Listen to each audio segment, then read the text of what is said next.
Welcome to the Put on Waivers Media Group, home of the Put on Raiders podcast and the Student Body Right podcast.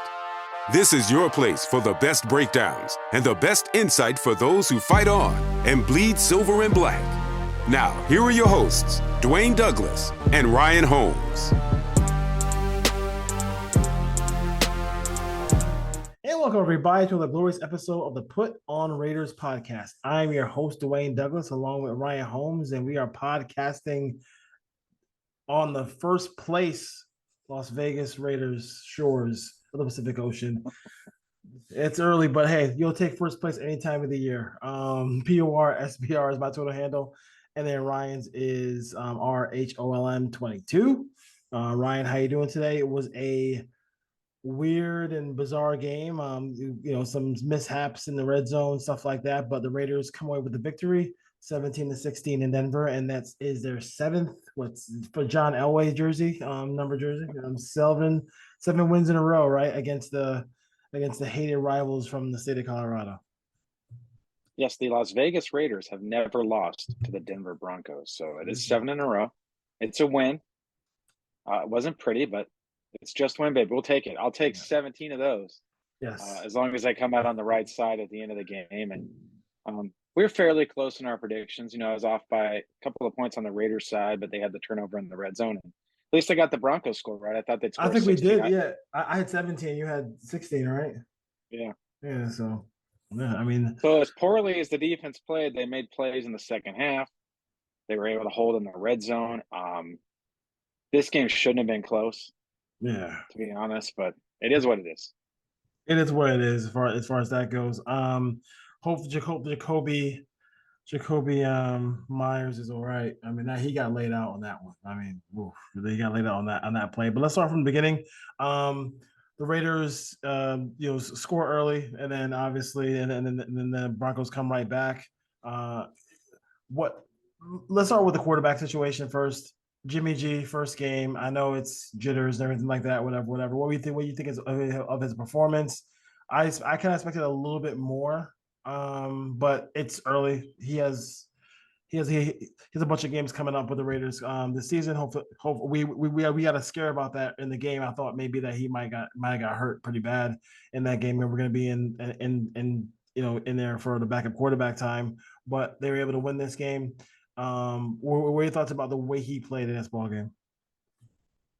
Yeah, I thought Jimmy actually played a pretty good game. I'm going to give him a B+. 20 of 26, 200 yards. He didn't light up the stat sheet, but we didn't think he was going to do that. That's not who Jimmy G is. Yeah.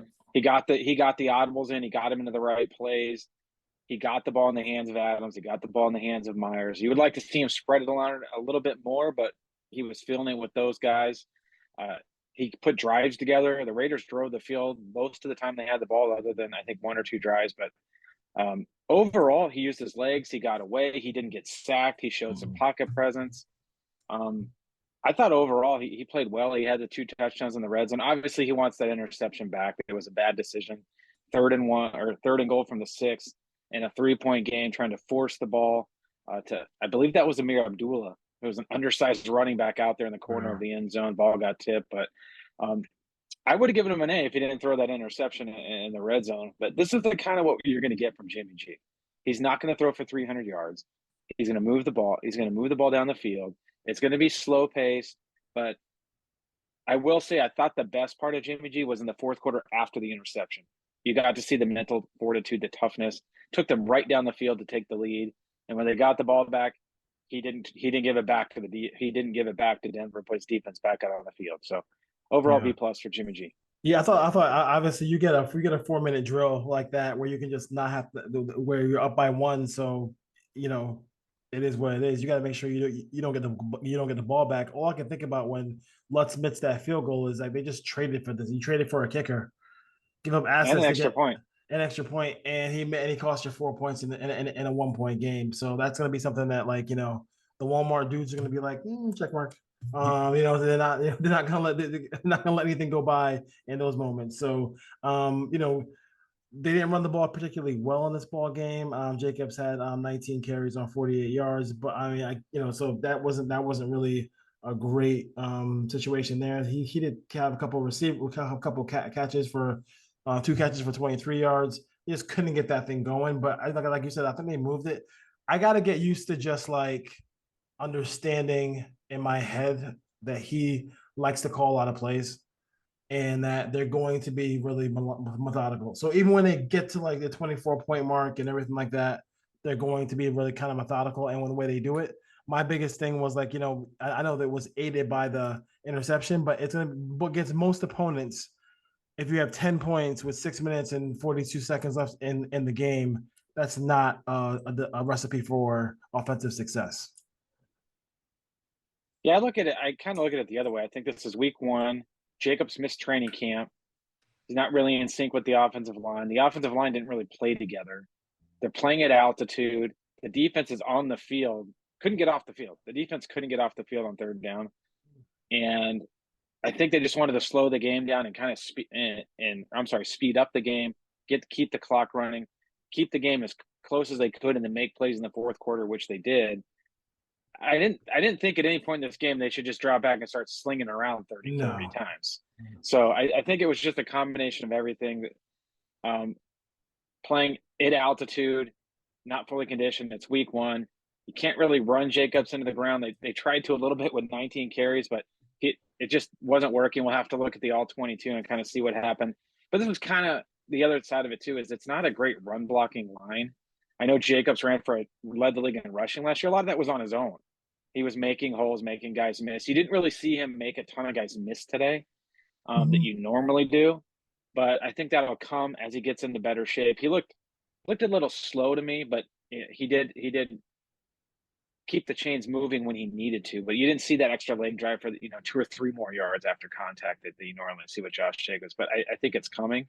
Yeah. But I think overall, to go on the road and win a division game, even if it's 17-16, I'll take it. It doesn't need to be 40-0 like Dallas just did to the Giants. But overall, the running game does need to improve because this team's going to need it. If this team falls behind by 14, 17 points and they have to drop back and start throwing the ball, it's going to be a long day. But I do think the offensive line pass protected very, very well. I don't think Denver had a sack.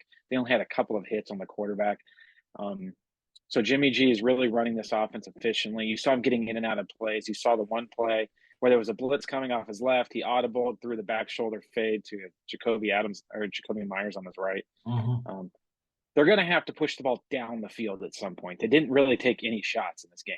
They had a flea flicker in there. On the flea flicker, they tried that, and I think was James Lofton doing the game. I think he mentioned that there were a couple of times where they were trying to get the ball down the field. On the play that he scrambled, you saw Renfro kind of break free a little bit on the overhead play, but in that situation, I unless he's wide open, get the first down. He made the right play in that situation because even if they were short of the first down, you give your head coach an opportunity to maybe go for it. As far as that goes, I do like the fact that like with Jimmy G, the quarterback sneak game is part of it. Like they can actually quarterback sneak, which is like something that they haven't been able to do with the previous quarterback. So that's it. I think one of the best moments, and I can tell you one of the best moments of this game for me was it was like from the 6-minute mark, the Broncos had a drive, and just watching Max Crosby just do his thing. That little run he had where the guy is just absolutely incredible. And for his sake, I really hope the Raiders continue this path and start winning some games because he just deserves to play in meaningful games. He really does. And I thought he was fantastic today. And don't think that he didn't hear about everybody talking about Mike McGlinchey being the Max Crosby stopper. I thought you were going to go Ruben Patterson, Kobe stopper on. I know, Kobe stopper. I never forget that. Yeah, it was that drive in the second quarter where he got held and still made the tackle for loss, then got a sack on the next play, forced the ball out of the hand quickly a couple of times. The one thing I do question about the defense from this game, and they gave up 16 points, which is great. I kept trying to figure out, they were flipping Max Crosby back and forth today, and that's not something he's done a lot of, but it seemed like he kept going to the strong side of the formation where the tight end was. And you're making it really easy to double team him if you keep putting him on the side where the tight end is, especially in passing downs. I'd like to see him go to the open side and play on the weak side where it's one-on-one. You have to use a back where you can't use a tight end. I know they want to put him over there in the run game. They're pretty light right now as far as defensive ends. You don't really want Jerry Tillery taking on double teams right there. Hopefully that's something that changes if and when Chandler Jones comes back, if he comes back. But I'd like to see Crosby get more one-on-one rushing opportunities. And there were times where you saw Max Crosby kind of hit the tight end to the line of scrimmage, kind of shuck him, and then get into his pass rush. Well, that's not going to work against teams that want to get the ball out of the hands quickly. And that's what Sean Payton did with the Saints. That's what Russell Wilson did today. He didn't really hold on to the ball. It was coming out. He completed 27 passes for 177 yards. Yeah. So he didn't really give the pass rush a ton of time, but there were times that he escaped out, bought time. But I thought the pass rush left a lot to be desired today for the Raiders. You didn't really see anything on the interior other than the one sack Tillery got, which appeared to be a coverage sack. It took a long time for him to get there. We'll talk about Tyree Wilson in a minute. I thought Max Kuntz showed a little bit of burst off the edge, although he didn't show up at all in the stat sheet. So the Raiders' defensive line depth, which was supposed to be a strength, looks like it's every bit of what it's always been for the last couple of years. It's Max Crosby and not a lot of much else. Yeah. So far, I know it's only 1 week. Yeah, let's go. Before we go to the rookies, I just want to talk about. I just like I'm very few corners love to tackle like Nate Hobbs. He just loves to tackle. I thought he was all over the place today. He almost felt like a middle linebacker out there making these plays in the open field. I thought he did a really good job there. So I just want to give him kudos for that. I think, like you said, I think he texted me and said he led the 12 tackles. 12 tackles and led the team with tackles. So that's pretty good. That's good work by him. This team didn't really do I think other teams will do a job where they'll try to get Spillane, try to get Diablo in coverage a little bit more. They were I think the Broncos were kind of hindered in that as far as that goes. Silvera, Burney, and Smith were all inactive, right? So was Tucker and O'Connell. So 5. Yeah, they have 5 rookies inactive. Oof. Okay, they won. So they won. But that's and the ones that did play, Mayer didn't have a catch. I don't think he had a target. He really struggled to. He's been. Byron, yeah. Go ahead.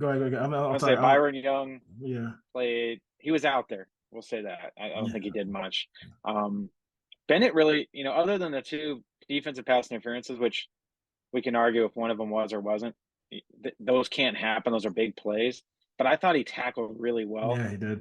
He wasn't afraid to come down and get in the run game, which is what we saw on the other side. Marcus Peters didn't really want to get involved in tackling, and we know he doesn't really want to do that. But it was good to see the rookie get his head in there and make some plays. So it looks like he's going to be able to tackle out on the edge.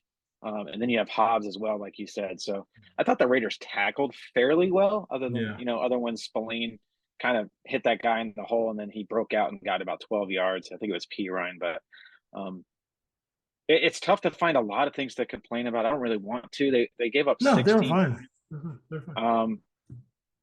I do think if the bonehead penalties, if they could have avoided if they could have avoided those defensive pass interferences, I don't think the first one was the one that they broke up to Sutton on the third down on the first drive. I think the ball was behind him and he just made a good play on the ball. Didn't really get a good view on the long one before half. It looks like he didn't even touch him unless it happened right at the double move, but it didn't happen down the field. Roughing the punter on 4th and 15, it's a 3-point game. The special teams coach has got to tell these guys, don't hit the punter. Like, it's 4th and 15. You're getting the ball back in the 3-point game. You have a kicker that can make a kick from 70 yards in that stadium. You're in field goal range the minute you get the ball. Yeah. Why are they running into the kicker? And then Malcolm Kuntz almost did it again on the next series when they punted. And I almost, if I had hair, I'd pull it out. But situational football was not great until the final 4 minutes. And that's something that this coaching staff thrives itself on. Yeah, that was weird. Now, especially the Masterson. You got to be prepared for that. Yeah. The Masterson play. They're going to kick the ball out of the end zone. You don't need to turn around and run to block. Yeah. Like, you're not returning kicks in Denver. So just make sure stay put in case there's an onside kick, because you're not worried about blocking anyone in the return game at Denver. Yeah, I thought for sure that was weird. That was weird. I mean, when Masterson made that play, I thought that was the game. I thought I was like, oh, here we go. They're gonna give it up on a special teams play. and you kept the guy because he plays special. That's the worst when you keep a guy because he plays special teams and he gives up and he gives up that play as well. But I thought that there was I thought Jacob Johnson had some good blocks in this game, but they still couldn't get the running game going. Zamir White, that one carry, man. Keep Yeah, that they up, had one man. catch too. That's good. Keep it banging, cousin. Um, as far as that goes, do you think that would I got people I got somebody text me before the show and I want to know, do we think that play was the play where Myers was that a bad was that just a play of dirty, not a head to helmet play, or was that a play where with the pass kind of hung him out to dry on that play? I don't think it was the pass. He kind of started to run a slant and kind of did like a juke move and got open. I Yeah, think he had Kareem Jackson coming in. yeah. Kareem Jackson's a hard hitter. He's trying to stop him short of the down and distance. You saw Jacoby Myers kind of go down. Some people are saying he slipped. I don't really see a slip. I watched it over and over again. I think he was trying to He's go kind of down. trying to just get down Yeah. from the hit. And then as he went down, Jackson's obviously aiming for the lower portion of the body. And that's kind of what happened. I wouldn't call it necessarily dirty after watching it again.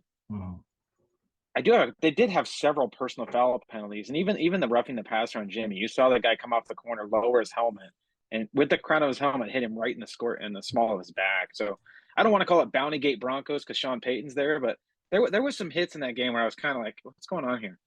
Yeah, they were trying to get these out of the game, and now the Broncos had 3 or 4 of them in this game. So, but I don't think that Kareem Jackson was trying to injure Myers, and it's good to hear that he was up walking around the locker room after the game. I don't know what his status will be for next week. He looked back. Yeah, he looked frozen on that play. That was scary. Yeah. That was scary. That was scary as far as that goes. The rookie he had a great game. Besides that, yeah, he was did, getting yeah, open. Yeah, he did. The back shoulder was nice. Seemed to have some chemistry with Jimmy G. Now, if we can find Michael Mayer and Hunter Renfrow, because I don't know where they were. We'll find out. It was funny late in the game. You're watching the game, and they're in 11 personnel, and you see DeAndre Carter out there. You see Christian Wilkerson out there. Yeah, I don't know. Where is Renfrow? Yeah. So I mean, that's weird. I mean, Renfrow didn't do much. I think he went catchless in this game, right? So he didn't even have a target. Yeah, that's 0 targets. Yeah, this is what we said. Like when they signed Jacoby Myers, you have Adams and Myers in the slot. Carter. Then they go out and get Carter and Tucker. Yeah.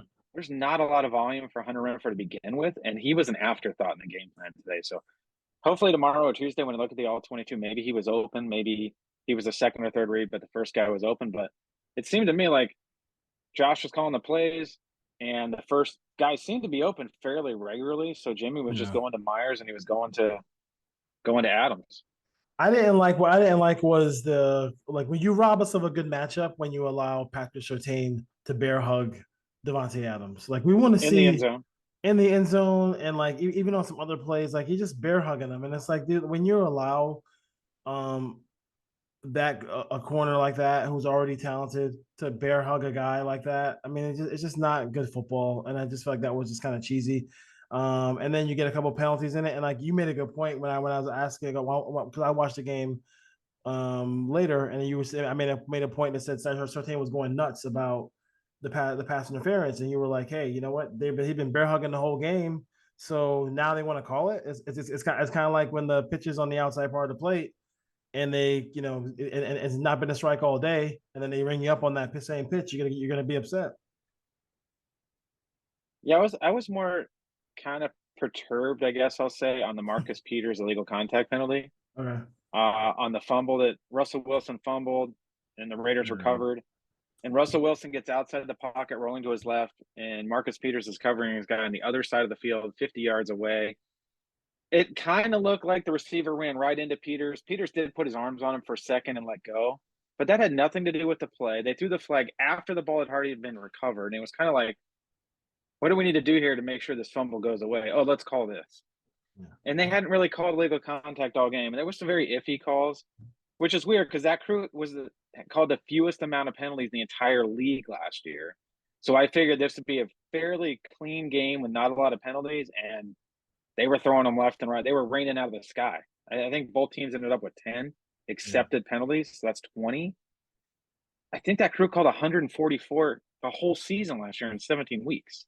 Yeah, it's not good football. That's crazy. That's crazy. That's crazy talk. I mean, because I was kind of excited about it when you sent me that text that said that this crew doesn't call penalties, but hey, we all know how that goes when you are a They called a holding Raider. on Michael Mayer when he didn't even hold. Like Randy Gregory got away from him and he reached for him and like couldn't even get to him and they called a holding penalty. Yeah, I mean What's going on? he got like a pinch of his jersey, and then they were like, oh, the flag. I mean, Crosby was getting held all game long again, and they called it one. At least they called it once. But like, if we're gonna call that, and we're gonna call that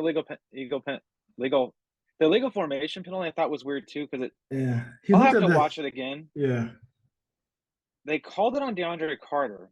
They called it legal motion, but you could clearly see Jacoby Myers at the bottom of the screen pointing at the ref. Like, am I online? Am I on the line of scrimmage? Am I on the line of scrimmage? And then right at the snap, the flag came out. So I was watching that. I didn't really see what Carter was doing. I'll have to go back and watch it.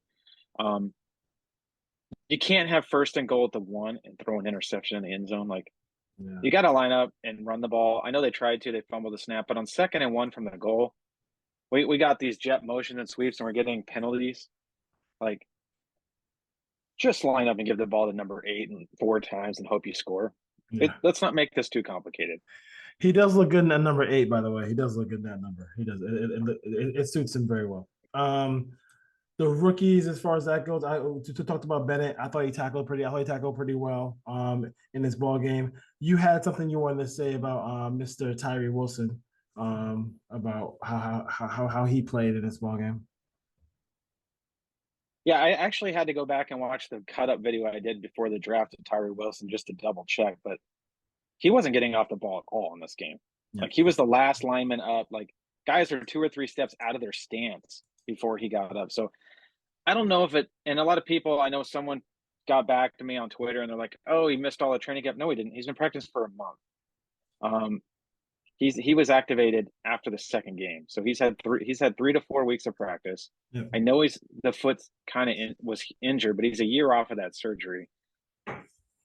He didn't play a ton of snaps, so it's not like he should be out there and can be completely gassed. I think there's no way that he played more than maybe 25 snaps in this game. Mm-hmm. I don't think he played any more than that. We'll see tomorrow when they release the snap count. But there were times where he wasn't even getting to the offensive tackle before the ball was coming out. And I don't know if it was it looked like they were kind of must rushing in the first half where they were trying to keep him in the pocket, kind of like they did last year to Kyler Murray. That didn't work, but in the second half, they kind of brought some more blitzes and kind of got out of that. I don't know if that was the game plan or not, but like, he took this guy number 7. He's a power rusher. I get it. He's got length. Like, he's going to bull rush guys, but like, he's got to get out of the stance. But he can't be the last guy on the line to get out of the stance. Hopefully that improves with reps. Hopefully that improves over the next couple of weeks. But if that's what they're going to get out of him, he's not going to be an effective pass rusher unless he occasionally overpowers a guy. So you can't even get to a move or a counter move before you get to the tackle, and he's got to get there a lot sooner than that. So at one point I was like, you know what, just put Kuntz in. Like, take Wilson out. And Jerry Tillery, they played Jerry Tillery out there on the edge. He's not very good against the run. He got a sack, I know, as an interior player, but he's not going to be tackles one-on-one outside.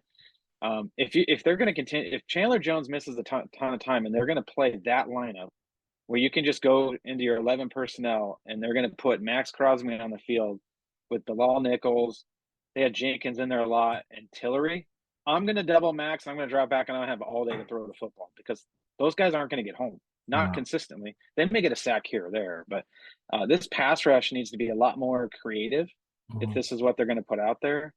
And I don't know why I didn't think I'd be saying this 3 days ago, but I miss Chandler Jones out there today. Like, that guy needs to get back in. I know I just checked his Instagram account. He was reposting stuff the Raiders sent out about winning, pictures of Jimmy Garoppolo. So hopefully he's in the right headspace and he can return quickly. I don't know if it's going to be this week, but hopefully in the next couple of weeks. Or they're going to just have to start playing Malcolm Kuntz and hope he gets home because Tyree Wilson was not good today. They had a late in the game. I believe Denver had a I don't know if they had one timeout left. I thought they were going to try to challenge maybe the Hooper catch, but they probably couldn't because they didn't have multiple timeouts left. So that's That's on Sean Payton. You can't. You got to have timeouts in the second half. I mean, first half I don't care, but the second half you got to have your 3 timeouts as far as that goes. So I thought Jimmy. Well, I thought Jimmy got him right. He got him right to the line, and they ran the next play. They didn't even huddle. So yeah, they huddle, yeah. that was good on Jimmy Garoppolo and the offense to get down there and snap the ball. And it wasn't like one of those like the obvious like waving your hands like just go calmly to the line and go ahead and make that go ahead and make that play. Let me see what else was there. I think we talked about the rookies who played. I think Mayer is like I said, Mayer. We gotta. I thought it would be a little bit, and it shows you how the athleticism in the National Football League is. I thought that he would be. I know it's only one game, but I thought he'd be a mega blocker in this game. But the college game is so much different than the pro game. He just has to get his blocking down because I mean they need him on the field to if he wants to be a factor as far as in the passing game, he has to be able to block. And he was struggling in camp with that, and he struggled in this game with that. So hopefully that gets better for him as well. I'm just checking my notes real quick. The Raiders win 17-16 in first place. Every other AFC West team lost. So including the Chiefs. So at least for 1 week, we can go ahead and be happy as far as that goes. What were they on third down defensively in this game? I think both teams are 5 for 11. I got it right here. Yeah, both teams are 5 for 11. Okay, all right, 5 for 11. So not great, not terrible. Yeah, you have any other thoughts about the game as far as from McDaniel's point of view, as far as coaching? I do think up until the fourth quarter, I think he was outcoached a little bit by Sean Payton. I think Sean Payton in that offense seemed to be a step ahead of the Raiders for most of the game until, especially in the first half. Like they did pretty much whatever they wanted to do. And then I even made a note of it, like they should start bringing some more blitzes. And you saw Hobbs come off the edge. You saw Diablo blitz a couple times. I do think one thing to watch moving forward is Trayvon Merrick has a hand or wrist injury. It might be broken. He has a cast on. He missed some time in the game. Teamer came in. So he might be playing one-handed for the next 4 or 5 weeks. You kind of saw Nate Hobbs do that a little bit last year, play with a cast on his hand. Tackling's not as good, not going to have the ball skills. Especially if they're using him as a free safety in the middle of the field, having one hand is going to be a problem if he's trying to break up passes, or he might be the last line in defense. Tackling, so maybe they move him around, get him closer to the line of scrimmage, and they put Epps. In fact, I thought Marcus Epps, other than the touchdown right before half, he seemed to be a very good tackler in the open field. He kind of seemed to be in the right places. I really liked Robert Spillane coming downhill. He laid the wood a couple of times. Other than the one time he got, he met Piron head on, and I think it was in the fourth quarter, and ended up getting him dragging or getting out of the tackle and getting the first down. But other than that, I thought he played well. I'll have to go back and look at Divine Diablo. There was some time where he was off the field, and they had Masterson playing in the second quarter. That may have been a rotation thing, more that he clearly wasn't injured, but he did miss some snaps there in the second quarter. But kind of see how those guys held up in pass coverage. It looks like the Raiders wanted to give up the flats in this game. I don't know if they're playing a lot of cover 3, but basically they were giving the flats to the Broncos, and they just kept taking it. They just kept throwing the ball in the flat over and over and over again. So it's going to be interesting looking at this tape, because now we're going to get a taste of what kind of defense they're going to play this year. Are they going to be a cover 1, cover 3 team? Are they still going to be playing cover 4, cover 6? How much zone, how much man? Now we're really going to start to break down what this defense is going to be. I wasn't that impressed with Patrick Graham, honestly, calling the game just from watching it on the TV broadcast. So still with the lack of blitzing, still with the turnovers, blitzes, pass rush, getting creative. Don't know. You watch these games all across the league. You see all these exotic looks on third down. The Raiders didn't do any of that. They basically just line up with a 4-down lineman on third down, play soft coverage or man behind it, and say, "All right, go get it."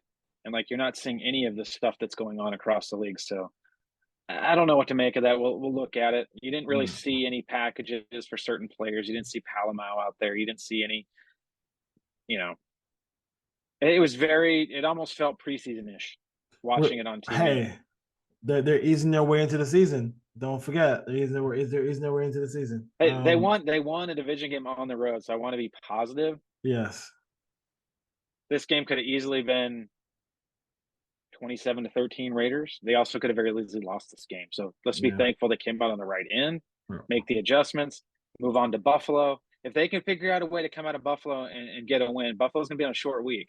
Buffalo loses tomorrow night to the Jets.